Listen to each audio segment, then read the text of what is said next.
Vamos lá, pessoal, esse é o segundo vídeo sobre o cenário econômico brasileiro no início dos anos 60. Né?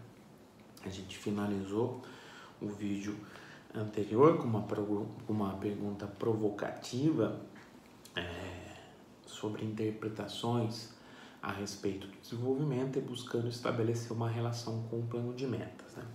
Então, qual que é o contexto? O plano de metas é formulado a partir de uma lógica de planejamento, de uma lógica de enfrentar estrangulamentos setoriais, num cenário em que a economia observa, a literatura econômica e até os embates políticos econômicos observam o nascimento da economia do desenvolvimento como uma disciplina autônoma, certo? Debate para outra disciplina, né? Mas a ideia de que no cenário pós-Segunda Guerra Mundial, diversos cânones da economia convencional passam a ser questionados por formuladores de políticas em países periféricos, subdesenvolvidos. A lógica é: retoma-se o debate que nasce lá com Alexander Hamilton, na verdade com os autores italianos, depois com o Hamilton, depois com o List, de se questionar o monoeconomismo, de se questionar o automatismo nas estratégias de desenvolvimento, de se questionar a ideia da convergência. Então, contexto ali imediato pós-Segunda Guerra Mundial. A lógica até então vigente, o corolário de política que apregoava a necessidade de se integrar no comércio internacional via vantagens comparativas para a partir daí, quase que de maneira automática, estou falando aqui muito brevemente, né, pessoal, esse é um debate de outra disciplina, e levar assim, viabilizar-se assim um movimento de convergência, este corolário passa a ser fortemente questionado, retomando, sei lá, as contribuições dos autores que eu citei agora há pouco. Em outras palavras, né? A ideia de se chutar a escada passa a ser percebida com clareza pelos países periféricos. A ideia de que o sistema internacional é hierárquico, é instável e, na verdade, reforçaria as posições subordinadas dos países periféricos. É nesse contexto que nasce de maneira autônoma a economia do desenvolvimento, colocando, através de diversas interpretações, né, a centralidade do Estado como formulador de uma política de desenvolvimento. Ok, esse é o contexto no qual se insere o plano de metas. Mas o que é entendido como desenvolvimento nesse momento? Estou fazendo todo esse preâmbulo para depois mostrar como, a partir das interpretações estruturalistas cepalinas, num segundo momento, na década de 70, vai se entender, ou a partir da década de 70, vai se entender quais eram os limites daquela estratégia de industrialização por substituição de importações, para entendermos por que os germes já da instabilidade conjuntural e estrutural dos anos 60 estavam postos no plano de metas. Certo? Fecha parênteses. Voltando aqui. O desenvolvimento é entendido, então, como um processo, ou seja, é dinâmico, a partir dessa crítica ao monoeconomismo, aos cânones clássicos, aos cânones neoclássicos, um processo que envolve a geração de excedente e acumulação associadas ao reinvestimento. Mas qualquer tipo de reinvestimento? Não. Um reinvestimento que traga consigo o progresso técnico e a transformação estrutural. O que é transformação estrutural? Você reconfigurar sua estrutura produtiva. Mas reconfigurar sua estrutura produtiva em qualquer direção? Não. Reconfigurar sua estrutura produtiva na direção de fomentar-se a eficiência keynesiana e schumpeteriana. com vistas a reduzir a heterogeneidade estrutural. Voltando. Fomentar-se a eficiência keynesiana. Avançar para setores com maior elasticidade em renda da demanda e, portanto, com maior potencial de crescimento e de transbordamento via efeitos multiplicadores. Eficiência schumpeteriana.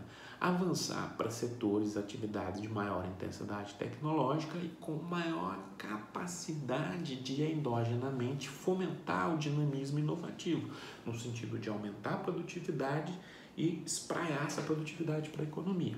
Esse é o processo do desenvolvimento. Mas esse processo se encerra por aí? Não.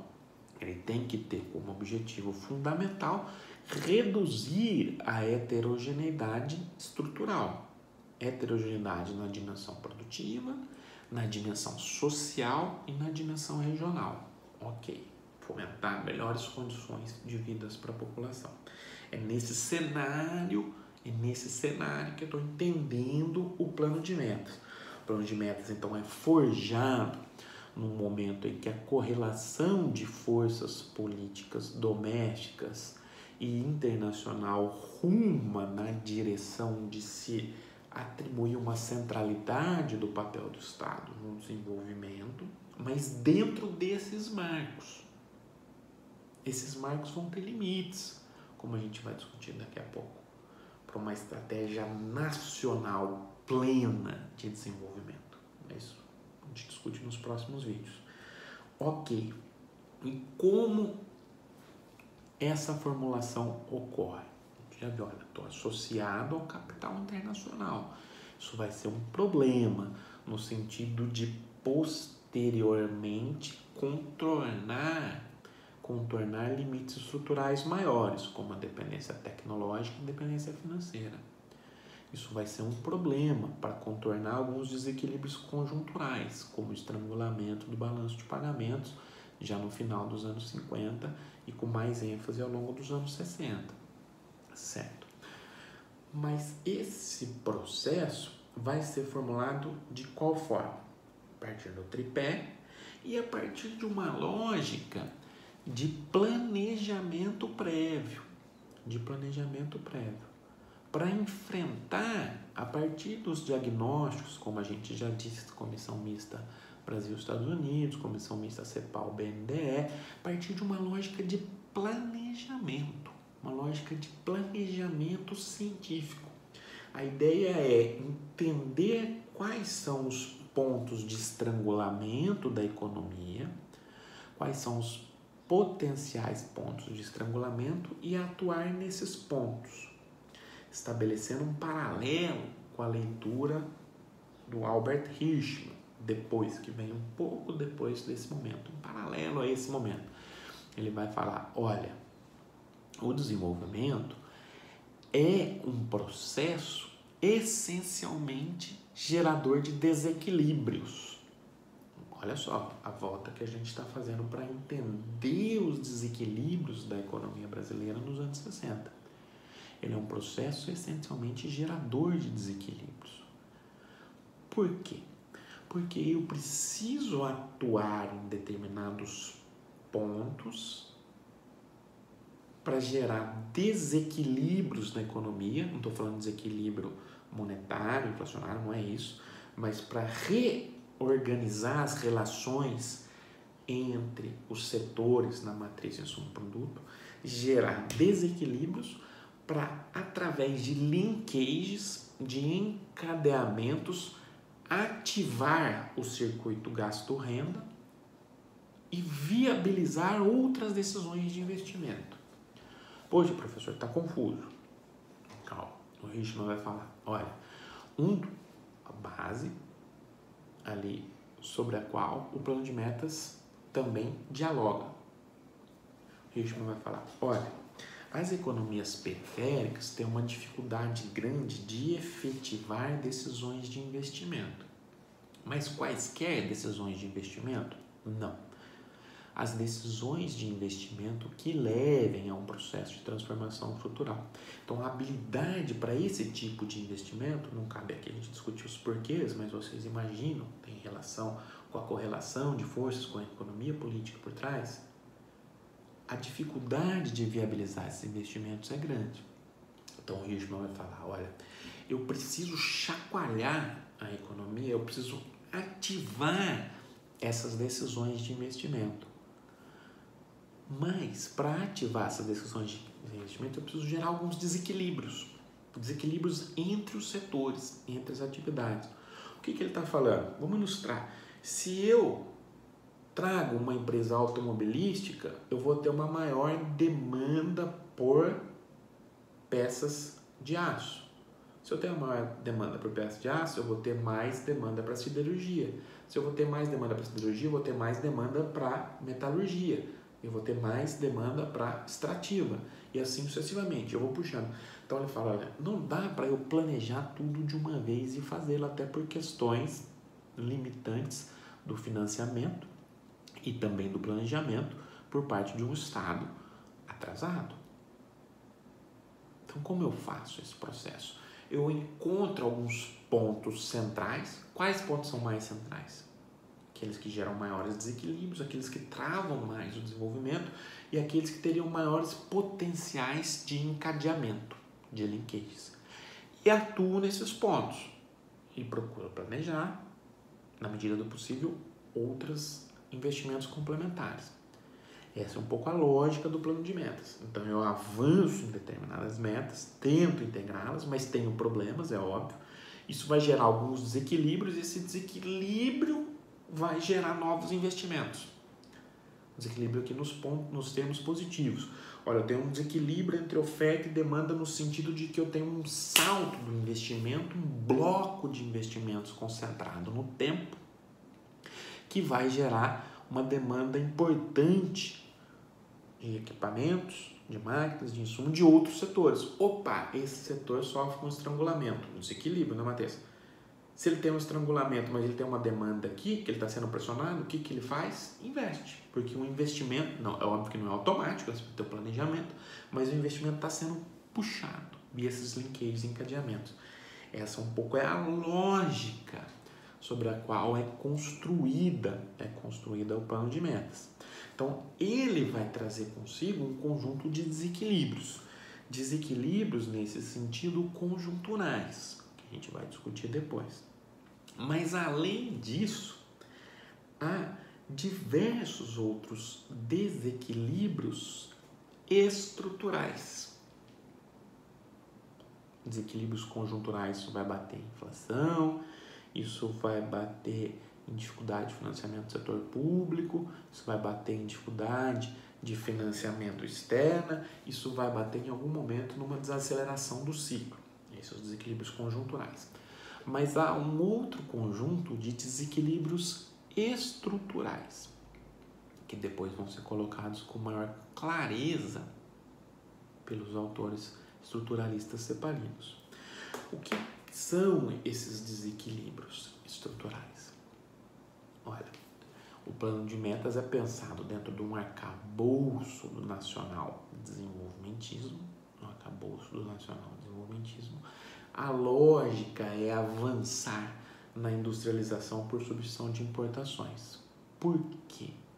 Porque essa industrialização por substituição de importações levaria a uma nova forma de inserção internacional dos países periféricos, contornaria, ainda que parcialmente, a tendência de deterioração dos termos de troca, contornaria a tendência de transferência de frutos do progresso técnico para o exterior, contornaria a tendência de transferência do excedente para o exterior, certo? Tudo isso viabilizaria um processo de acumulação doméstica maior, um processo de transformação estrutural. A industrialização, então, contornaria estrangulamentos no balanço de pagamentos e seria, estamos aqui só retomando, pessoal, estou interligando diversas disciplinas, e viabilizaria uma inserção internacional mais autônoma, uma inserção internacional mais condizente com uma busca pelo destino de grandeza nacional, uma inserção internacional na qual os nacionais controlariam uma parcela importante do excedente, o destino e o sentido além do ritmo e a intensidade do desenvolvimento. Ok, essa é a lógica por trás de todo o processo de industrialização pensado ali a partir dos anos 50. Isso está muito claro nos diagnósticos que vão dar base ao plano de metas. Problema, depois os autores cepalinos, o Celso Furtado, o Aníbal Pinto, até o Feinzilber, depois outros que vão beber nessa tradição, né? Maria da Conceição Tavares, o Lessa, o professor Luciano Coutinho vão falar o seguinte: olha, esse avanço da industrialização trouxe alguns problemas que a gente não estava entendendo talvez aqui nesse momento. Na verdade, esse avanço da industrialização recoloca algumas questões, recoloca a dependência em outros termos. O que a gente observa? Uma nova materialização da dependência. Por mais que eu tenha uma diversificação da estrutura produtiva, por mais que tenha um caso de sucesso, olhando ali para o plano de metas, no que diz respeito aos pontos que ele vai atacar, a associação ao capital internacional, no fundo, faz com que aquela dependência, aquela inserção externa não autônoma, aquela inserção externa subordinada, que era via fluxo de mercadorias, não seja mais necessariamente via esses fluxos de mercadorias, mas avance para um grau ainda mais complexo de dependência. Estou falando o quê? O acirramento da dependência financeira, o acirramento da dependência tecnológica. Por quê?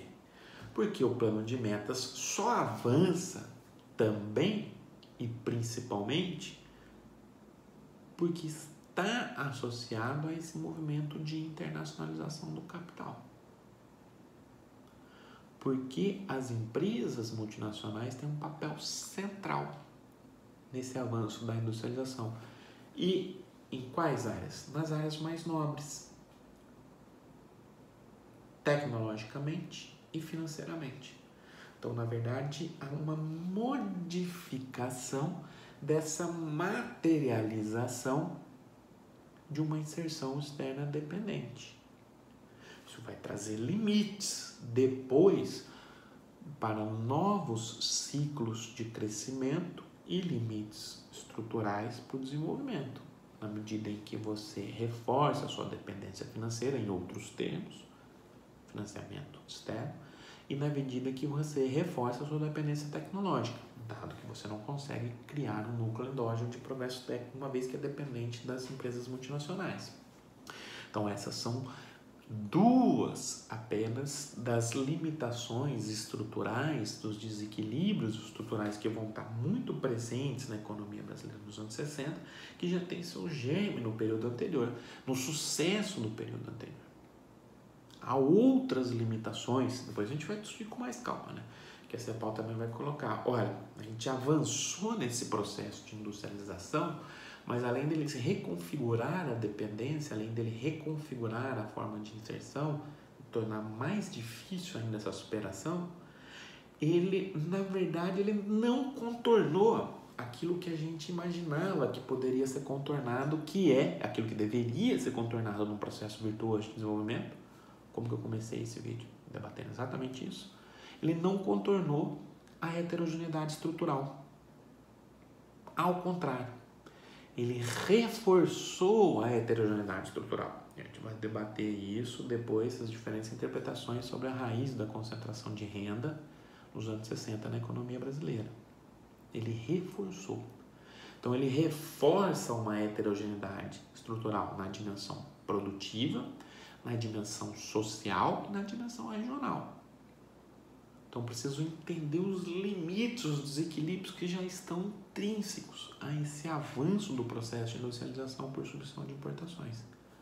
No próximo vídeo, o terceiro da série sobre os anos 60, a crise, o cenário econômico dos anos 60 e a crise brasileira, a gente debate alguns desses desequilíbrios estruturais e continuamos posteriormente debatendo alguns desequilíbrios conjunturais, trazendo debates entre as interpretações clássicas do Celso Furtado, da Conceição Tavares, no que diz respeito à estagnação, o debate sobre as naturezas da inflação a partir de uma interpretação liberal do Goudin, interpretação estruturalista do Celso Furtado e também a interpretação do Inácio Rangel, e vamos colocando esses desequilíbrios em diversas perspectivas.